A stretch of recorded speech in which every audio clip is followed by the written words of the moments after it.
Hey, Hey, Issa, how are you? I'm good. My Wi-Fi is trash right now, so apologies. Can you guys, am I frozen? No, you're here. You're good. No, we can hear you. Wow, we're honestly shocked you're on time because all of our guests are always late. So we're like, oh, she's here. It's 6:30. I hate people waiting on me, so. Love it. I think we were gonna give. I mean, we have 30 people. Sandy, you think we should just get started? Yeah, we can get started. Cool. Well, it's time for Quarantinis with Issa Rae. Issa, thank you so much for joining us. This is our Hearst Black Culture group. So I'm Arianna. I'm the digital director for Oprah Mag. And before we get in, we have like a couple things. We have questions, games, but we first wanted to tell you a little bit about HBC. Sandy, do you want to do the honors? Yes. So, Issa, thank you again so much for joining us. You My are pleasure. definitely part of the reason why HBC was started.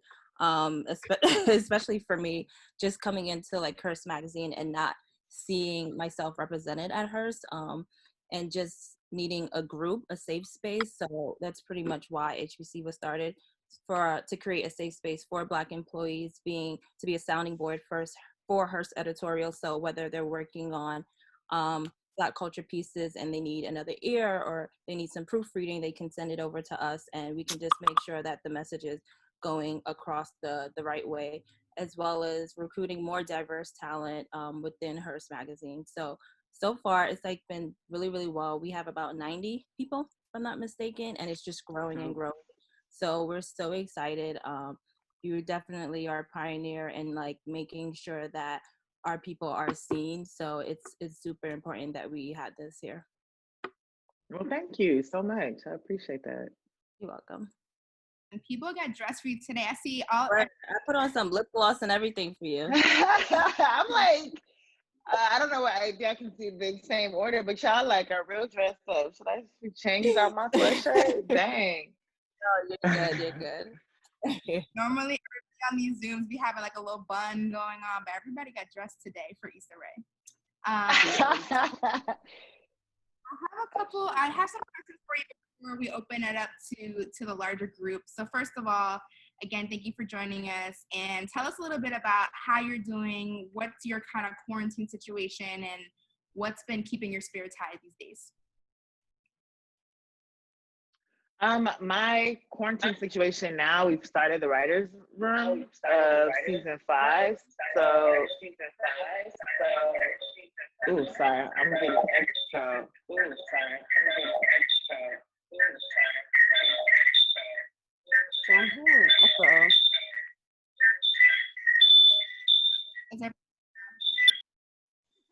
Sound on your computer.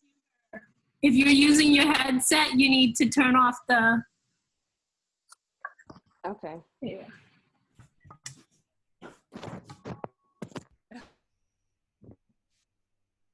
Everyone else can also mute. Make sure that you mute. Oh yeah, Sandy, I see you muted everybody. Yeah, let's mute everybody and then we can unmute Issa. Yeah. Sorry about that. Is this good? Okay, yeah, that's better. I asked if this did and everybody's on mute. But yeah, my quarantine, thank you. My quarantine routine has just been being back in the writer's room season 5, and that's been kind of like the highlight of my day.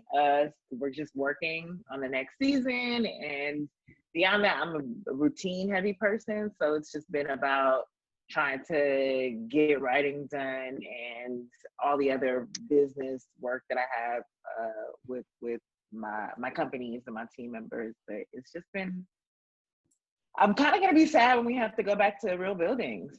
You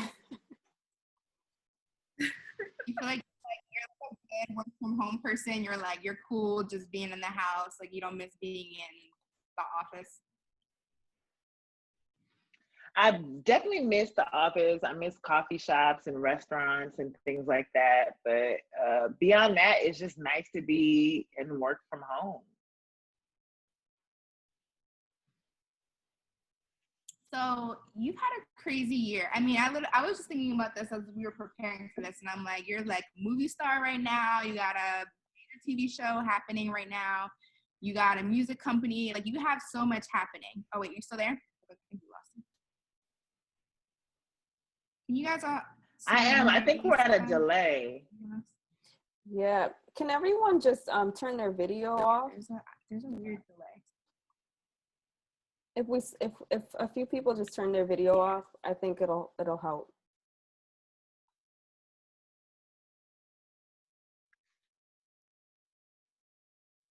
Okay. I'm gonna come, and I'll try to come back. It's just at a delay. I'm so sorry. That's okay. No, Okay, it's I fine. can hear you. This wouldn't be us if it didn't happen, right? Right? I mean, Color people.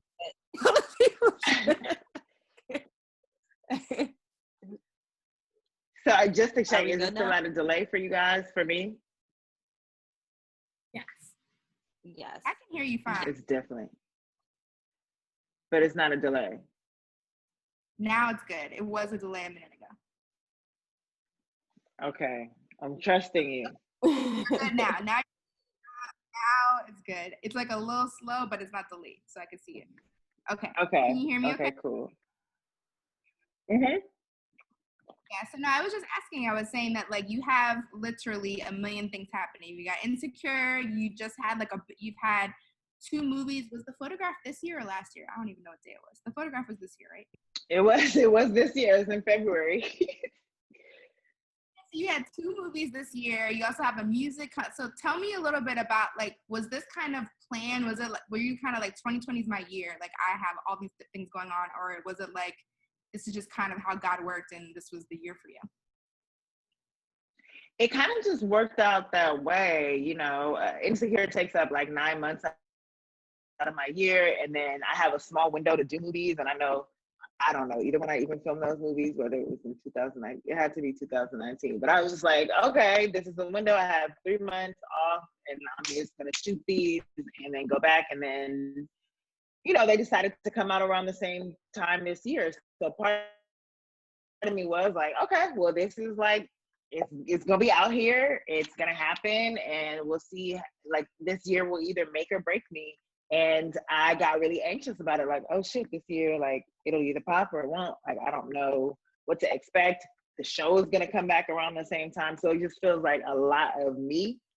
So a part of me was a little bit worried, but this pandemic, I'm not gonna lie, the way it worked out because I was just like, it's February, a movie, and then April is another movie. It just feels like a lot of pressure, but yeah, it worked out.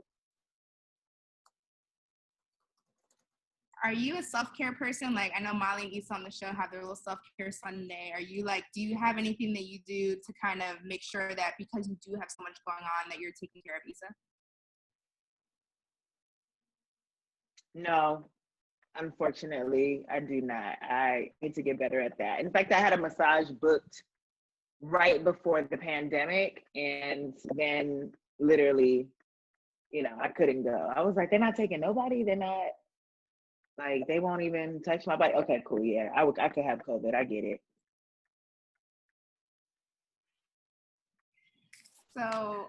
So many of us were talking before today about the new season of Insecure. I mean, I just feel like every season, everyone's tweeting constantly. Like, Black Twitter is my favorite thing after Insecure goes off. Tell us a little bit about why you chose this season to focus on Molly and Issa's relationship. I think especially for a lot of Black women, I think we haven't really, in a long time, aside from Insecure, probably maybe since like Girlfriends, we haven't seen like that kind of a storyline be central in a TV show. So tell us a little bit about why you guys wanted to focus this season.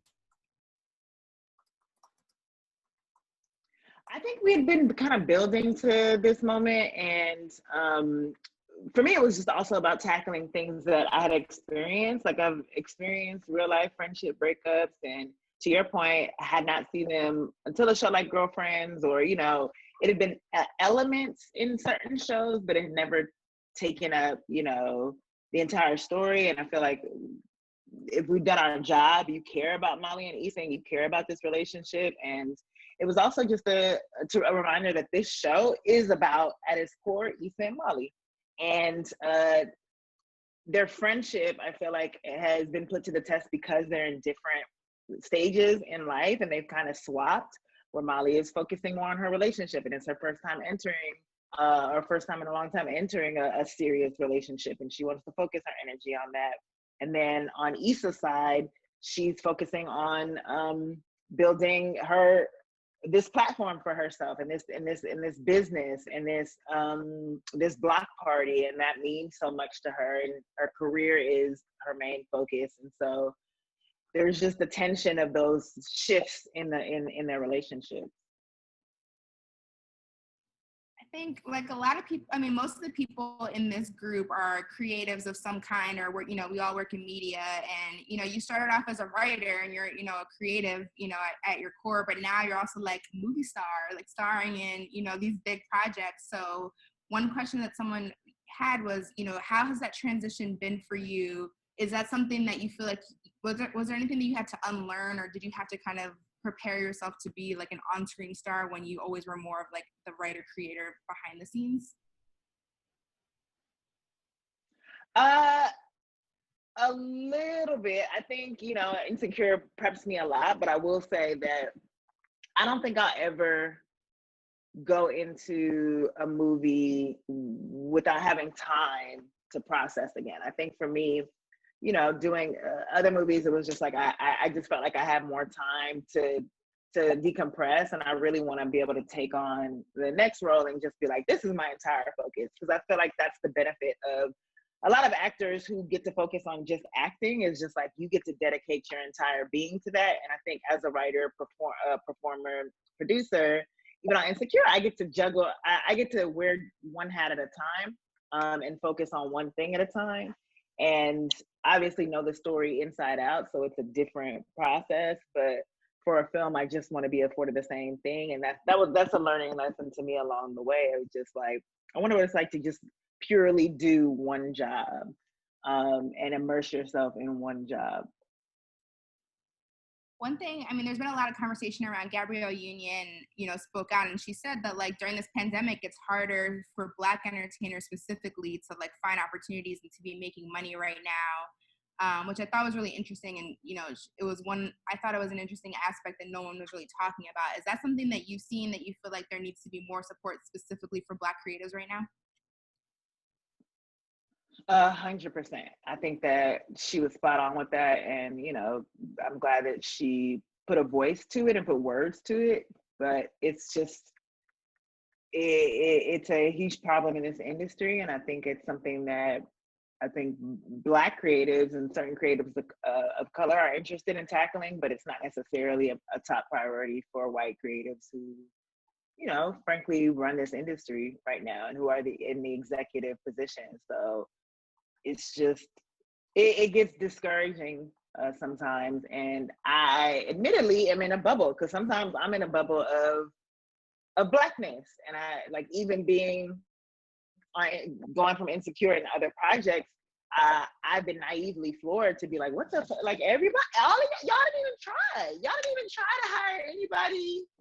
Like, y'all see what I see, and you don't see anything wrong with this. And there's something really, really frustrating about that. It's just like that we always have to be the ones to call things out. We always have to be the ones to say, hey, it'd be nice to get a little more female voices in here, because this is a movie about like women. So it's just you guys hired all men, or oh, hey, this is a Black story and they're not Black writers here, or a lot of Black people behind the scenes. So, and it gets frustrating for you to have to call that out constantly, but unfortunately it's just necessary to create change. And until white people notice and do something about it, it is going to be our burden. What is the last thing that Issa Rae watched that she, like the last thing that you binge watched that you really liked? It's embarrassing, but I am really into Married at First Sight right now. Have y'all watched that? I just saw it on Netflix, and I like to watch mindless stuff for the most part. when I'm working, because it's just like, I want to turn my stuff off. I want my mind off at night. And that show is, whew, that is intense. I'm only on season 9, so don't give me spoilers. And I'm so tempted to like look up, because you invest in these couples and you're rooting for them. One of them I'm watching, I'm like, he is such a good man. I hope she recognizes, like, that is a good man. He's so patient. And I want to see if they if they make it, but I'm holding out. People, last week we were in this group talking about, people were also talking about 90 Day Fiance, and I'm just like, I don't know, y'all, if I'm down for these shows, but maybe I need to just give in and just try. Everyone's talking about them.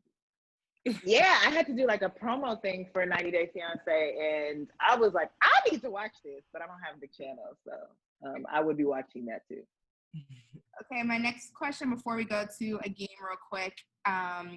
Obviously, everybody on Twitter is always complaining about the 30-minute episodes of Insecure. Are you over this conversation right now? Is that like, I always assume it must be HBO. Like, there must be a reason why. Like, there's a bigger decision as to why it's 30 minutes. So, like, what's your response to people, whatever? Like, we need more time.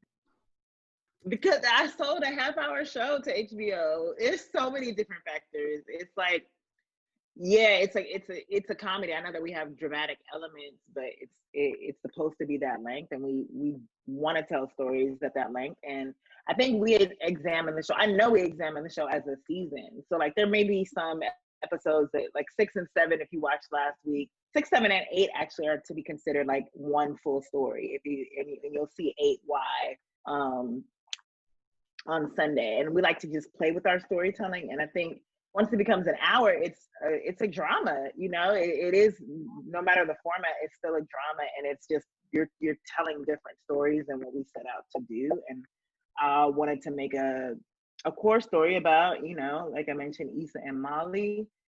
And part of me also gets frustrated because it's like, just let us tell the story. Damn, like I 100% appreciate that people want the show to be longer, and I get that part of just like, we just want more. But when you're just like, these little filler episodes ain't gonna do it, and it's like, we don't do filler episodes. We're telling a larger story, so like, just let us do that.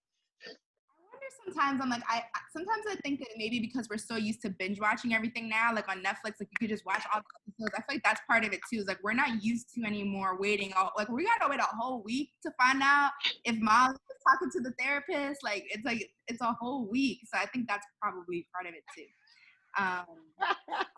Which I completely get. That's fair.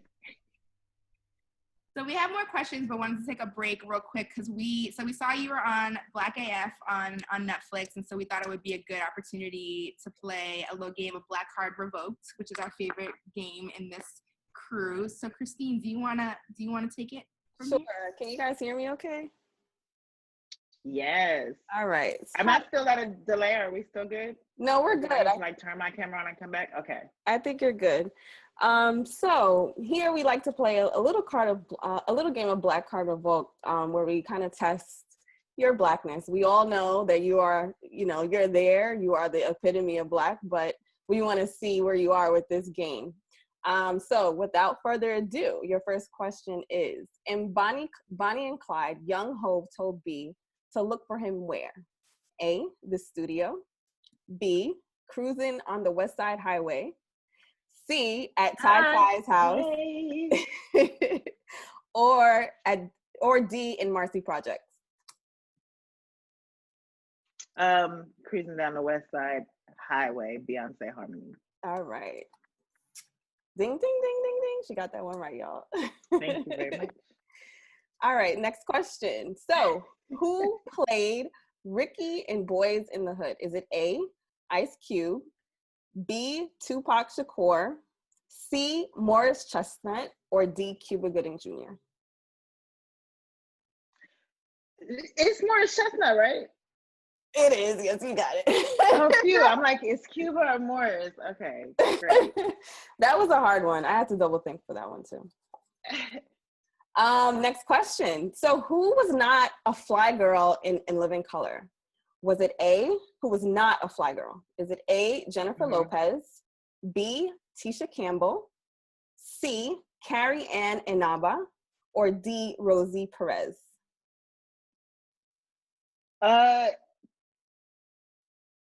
Tisha Campbell. I don't know who Arianna Davis is. Tisha Campbell wasn't a fly girl, was she? No, you got that one right. It wasn't Tisha Campbell. Who is Arianna? So she had to be a fly girl. So she's a fly girl. Okay, got it. All right, next question. He's head of the Cash Money Brothers. Is it A, G Money, B, Nino Brown, C, Kareem Akbar, or D, Big Chris? Nino Brown. I thought you were talking about taking over for the 99 and the 2000s Cash Money. They're brothers? There was Manny and Baby was brothers the whole time? Got it. This is definitely a movie question. Cool. All right, we got two more for you. Ready? What did LL Cool J want his Around the World girl to have? Around the Way girl, sorry. Is it A, diamond earrings, B, extensions in her hair, C, a Chanel bag, or D, a big butt?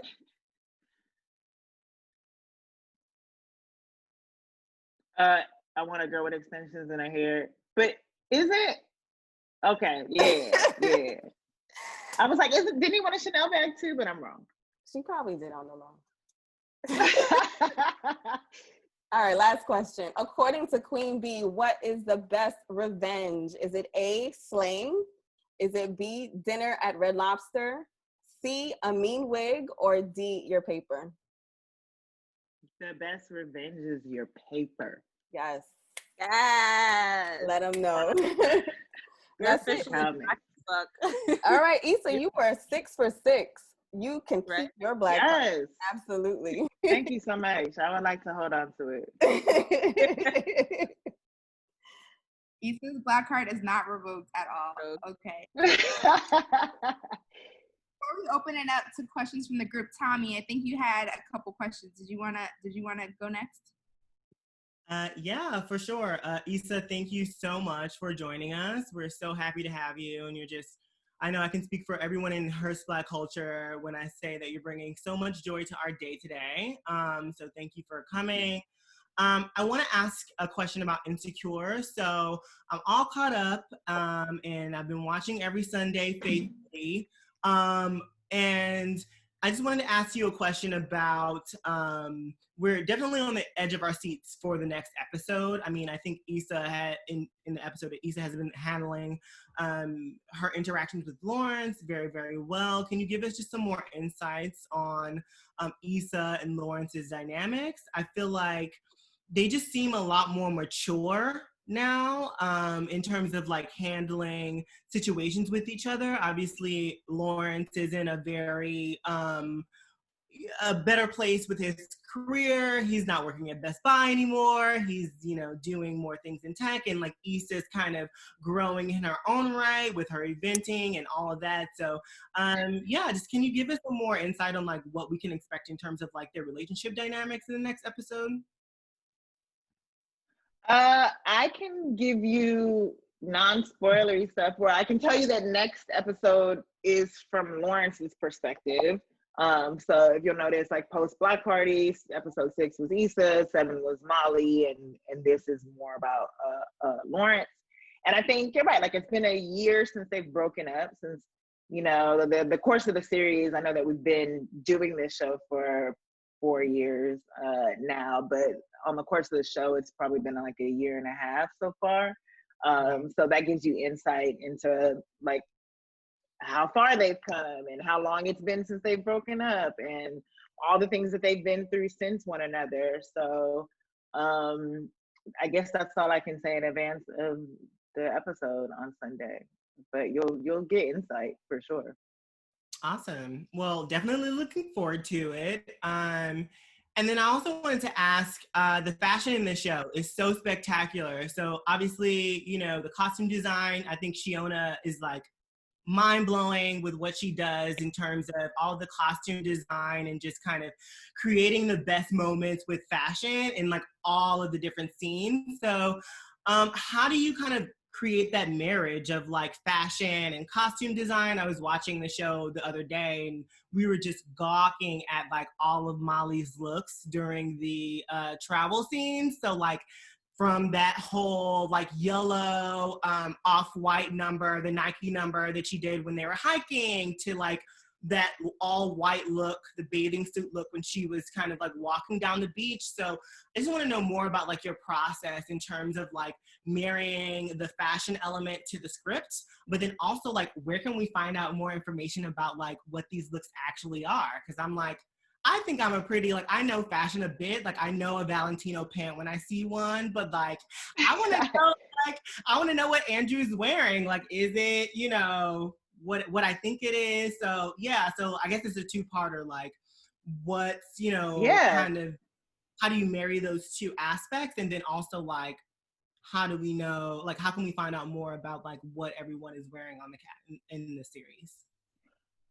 Well, to the second part of the question, you know, Shiona, I think after every episode, maybe the Monday after or the Tuesday after, always gives a rundown on her Instagram stories about like the process and what each character is wearing specifically, and tagging designers. And she's very conscious about trying to find Black designers, but also, you know, maintaining the character style and their sense of, obviously their fashion sense and their budget in many cases. And that's pretty much the extent of my collaboration with her. Like, I trust her so much, and she has such a great eye. And for me, it's more about story and more about, okay, but would this character wear this at this time? And Issa is broke, so she's gonna be repeating clothes. Like, please, I know you want to show off this, but like, can we just please? And that's where we'll like butt heads, because she's very passionate, and she's just like, fine, if you want to have a raggedy show and you want to have her wear this, great. But she's just so of an eye towards making sure that these characters feel trendy, that the clothes feel true to who they are. And a lot of our conversations are just about the state of mind, where they're going, and a progression. Like for Issa this season, it was about trying to initially like impress Condola and keep up with Condola and feel like she's grown. And Molly never misses a beat style wise, and we wanted to make sure that her journey this season was more representative in the colors that she wears. Right. And with our male characters, obviously we want to just make them feel different, because I think, you know, men's fashion is important too, and a lot of men care and put attention into the clothes that they wear to make statements about who they are. And with Andrew specifically, we wanted him to, you know, he was in the music industry, so we wanted him to feel like he knows how to dress, and he's going to talk to musicians and booking concerts and things like that all the time. So he feels trendy and in the know. And yeah, so a lot of the conversations I had, she takes it and runs with it. On a similar note, I was going to ask about the soundtrack. Is literally one of my favorite things also. Like, I just think that the attention to detail between the clothes. Also, people in the comments were talking about like Issa's hair is always in like dope styles. Like, there's so much attention to detail too. So is that like, you also have like a music consultant? Like, tell us a little bit about the music and also the beauty part of it too. Yeah, so the music for me, thank you for that, was for sure like a mandate of mine. Like, the music had to be good. And so we have an amazing music supervisor, Kier Lehman, and then Melina, who was our director for the first and second seasons for most of the episodes, was like, oh, Raphael Sadiq might be interested in composing the show. Do you want to do that? Do you want to have him do that? And I was like, fuck yes. Like, he would like literally make music for our show. And so he's been doing that since season one. So a lot of the music that's not like mainstream music that you hear. Oh, sorry, I know I'm freezing. Am I frozen? I'm good. I can hear you. The video is a little like slow. Oh, choppy. I just turn off my video real quick, but I'm gonna move. I'm gonna try to move. Okay, well, we can hear you. We can hear you right now. Okay, well, yeah, like he's been doing a lot of the composing for the season and the score that you hear. And then beyond that, it's just Kier putting me onto a lot of new music, me tapping into certain like songs that I listen to and artists that I listen to that I get really excited about, and just seeing what and marking what fits with the scene and the show and some of the themes. But that is my favorite part too. Is this better? Yeah, I think that's a little bit better. Yeah, that's better. It's still gonna fuck up. I got Spectrum. It's terrible. Spectrum trash. Sorry, Spectrum. I got them too. Okay, my last before I open it up to everybody is, you know, a conversation that we have a lot in this group is we talk a lot about what it's like to try to tell our own stories in mostly white spaces. So like, you know, most of us, like, I'm lucky that, you know, I work for Oprah Mag, but even Oprah Magazine, I mean, to be real with you, most of the staff is white, right? A lot of the teams that, you know, are at Hearst and in media and, you know, creative fields, we're all mostly working in these like mostly white spaces. So do you have any advice to anyone who's on this call who is struggling with like, I feel like I want to be more myself, or I feel like I want to tell more of my own story, but I don't really know how to do that in a space where everyone doesn't look like me?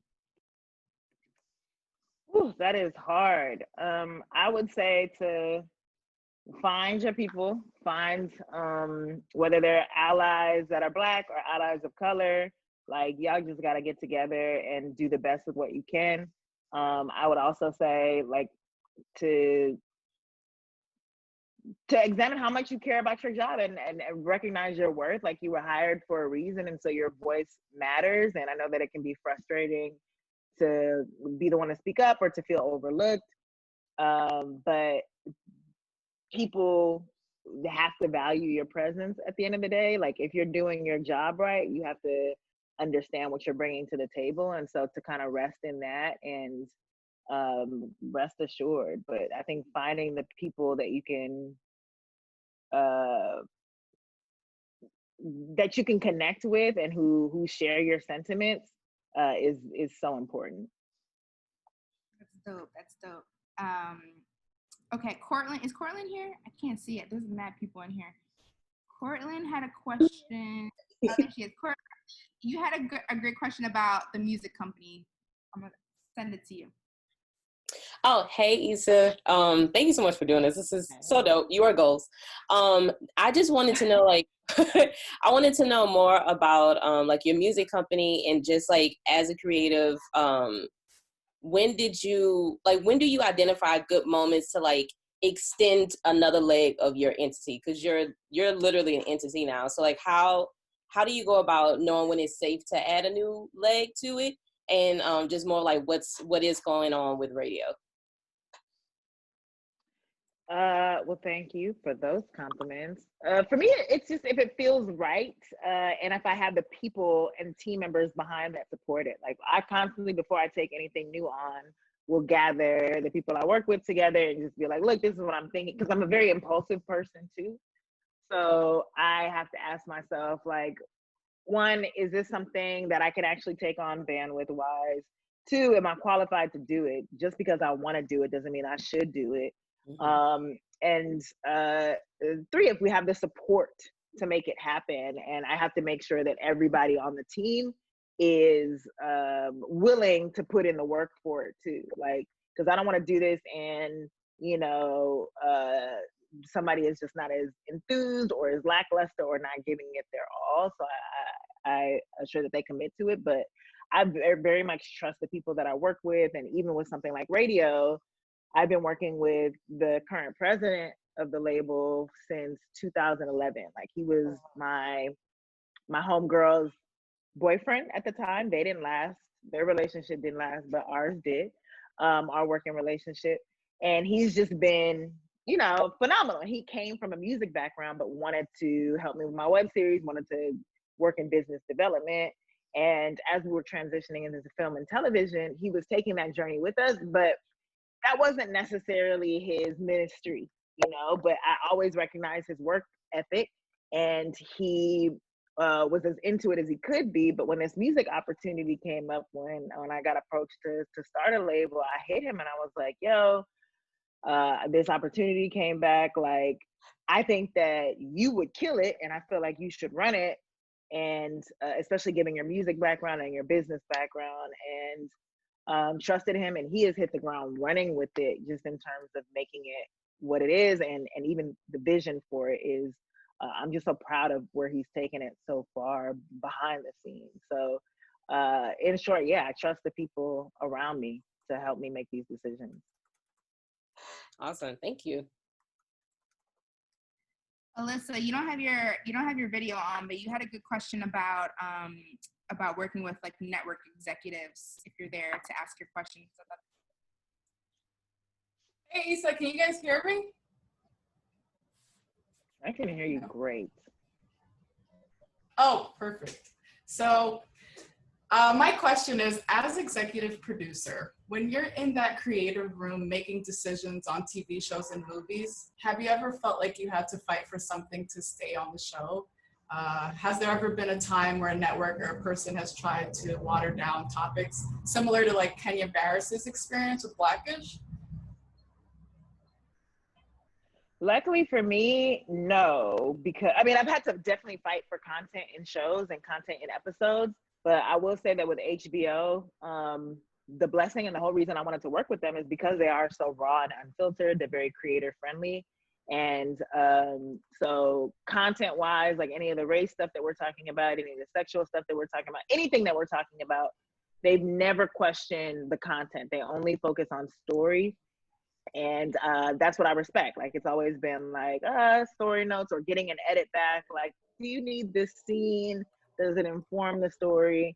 And that's the most I've ever had to fight, of just like, yeah, I want to fight to keep this scene in there. Like, even with the Amal and Issa scene in 3, they wanted to cut an episode, a part of it off, but purely for time and story. And it was just like, you know, having to come back and be like, we never get to see Amal and Issa in this way and be this candid.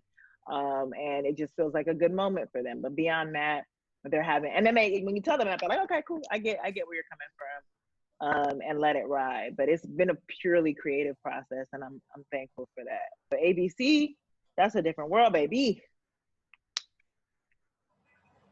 Ariel, are you here? I'm looking for Ariel. Where is she at? She had a question about the lovebirds. I don't know if she's on here right now. Y'all see her? Well, Ariel's question. Oh, there she goes. Okay, go ahead. My question was about your recent movie with Kumail. I'm obsessed with it. It was so great.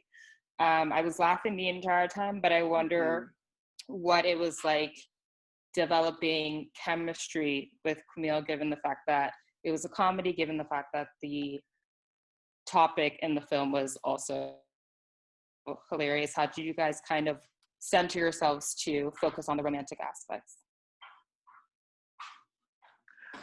Luckily with this project, we were working behind the scenes a lot to develop our characters and to make them feel real to us, just because, you know, initially in reading the script, it was a bit more generic and it was more centered towards like a white couple. And so we knew that we wanted to make the couple at least feel like real people. And so we were having a lot of conversations before we started shooting, just about our own, you know, intimate details in past relationships and things that make us tick, things that make us feel insecure. And those conversations were really helpful in terms of building our chemistry, building our dynamic, building our friendship. And I got to learn so much about him. He got to learn so much about me, so that by the time we started shooting, we also knew the script inside out. We knew what beats we were supposed to hit. So it allowed for our improv to just be better, because we knew like we weren't going to be improving scenes that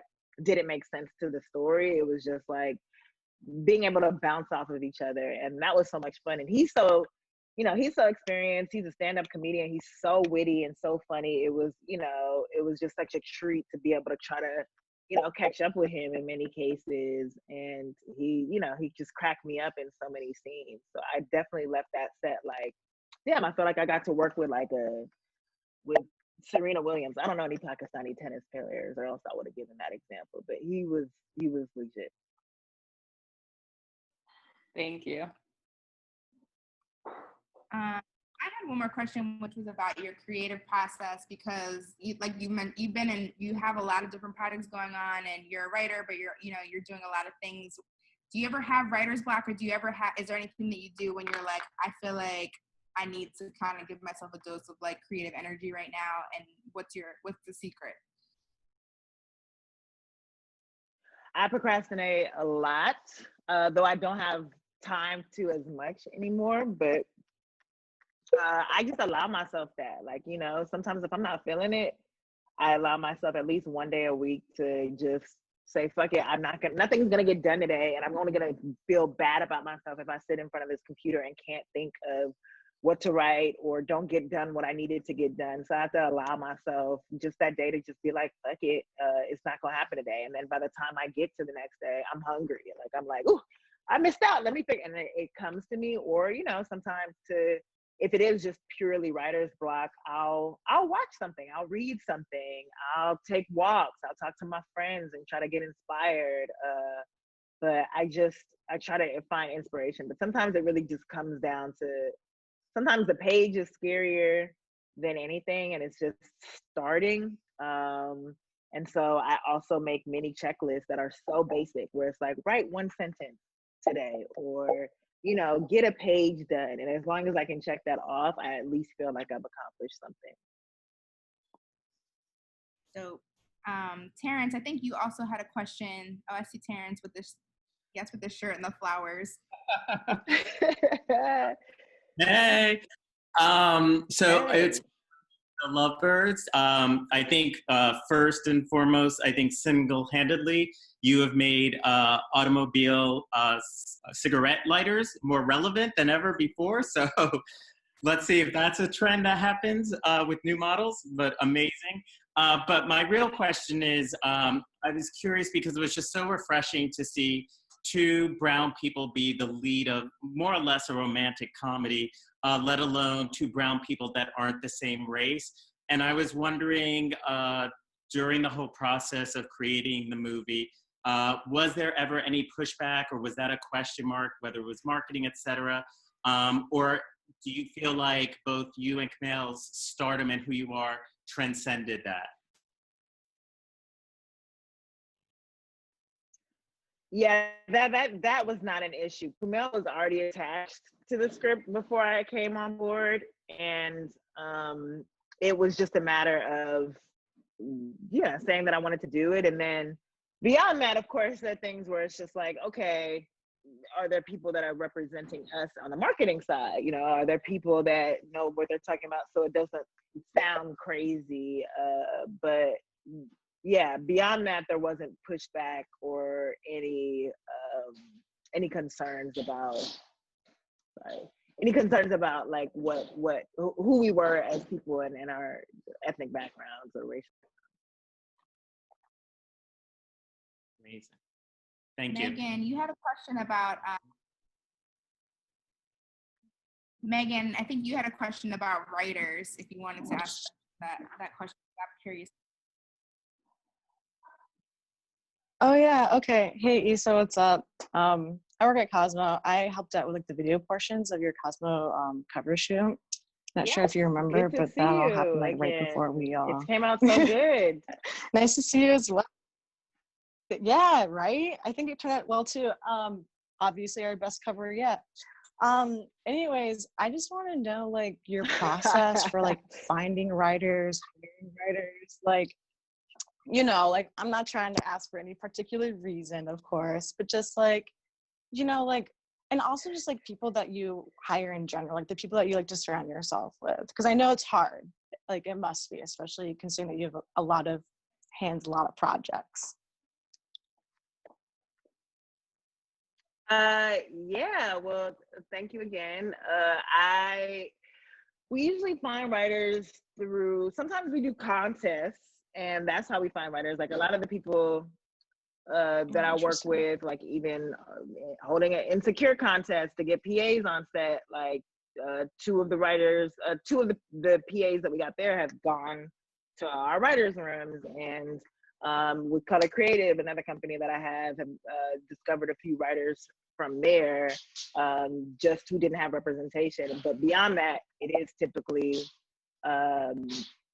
getting writers recommendations through agents and things like that. So representation, as far as managers and agents are concerned, is the easiest way to get your work read and discovered. But we try to circumvent those platforms because they can be limiting, and they can be catch-22 situations where it's like, I can't get a manager or agent because nobody knows me, and people don't take unsolicited submissions, and I haven't made anything. So that's why we try to create platforms for just anybody who's done the work to submit.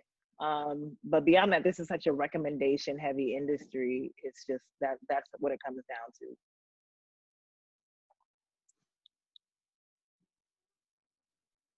Awesome. Margie Thanks, had a you. good So yeah, I also question. just I like don't see noticed like Margie. I even saw on her. set, like everyone on your team was really cool.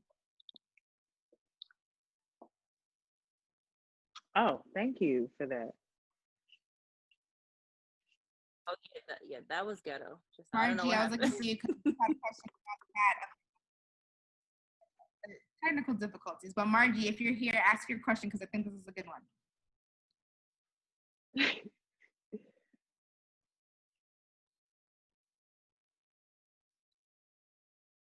I see Margie's name, but her. All right, we'll ask her question for her.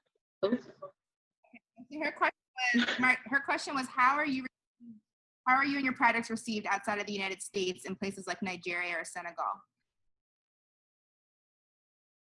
Oh, I don't know. That is a good question. I don't know about Senegal. I'm very scared about it airing in Senegal just because, my aunties and stuff, like,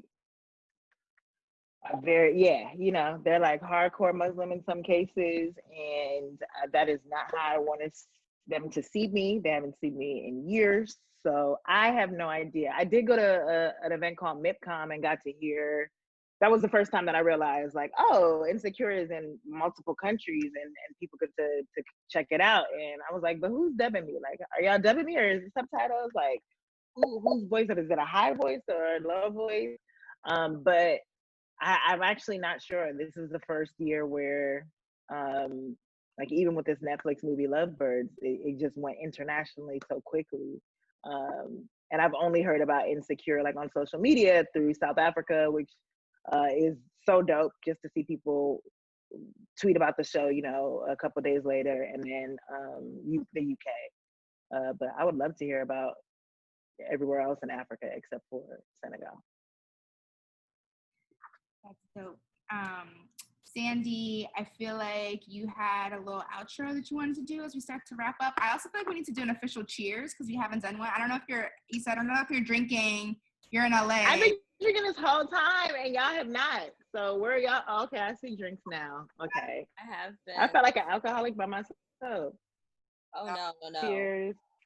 We're in New York. We definitely drink over here. That's not a problem. Guys, I want to get a quick picture if you guys don't mind. If I count down, everybody just throw up your glasses really quickly. Ready? Turn your video on if you want to be in the picture. Yeah. Ready? 1, 2, 3. Cheese. All right. Thanks, y'all. Are we good? So thank you so much again, Issa, for joining us. Like, this was amazing. I think I speak for everyone. Like, we stand you. You are goals. Issa, you are me. I am you. Like, all of the above. Right. And can't wait to see all the amazing things that you do. And we're so excited, and we appreciate you so much. Thank you. Thank you so much for having me. I'm so sorry for my bootleg internet, but I really appreciate the chance to talk to you guys, and hopefully I get to see you in person the next time. Yes, I'm holding you to that.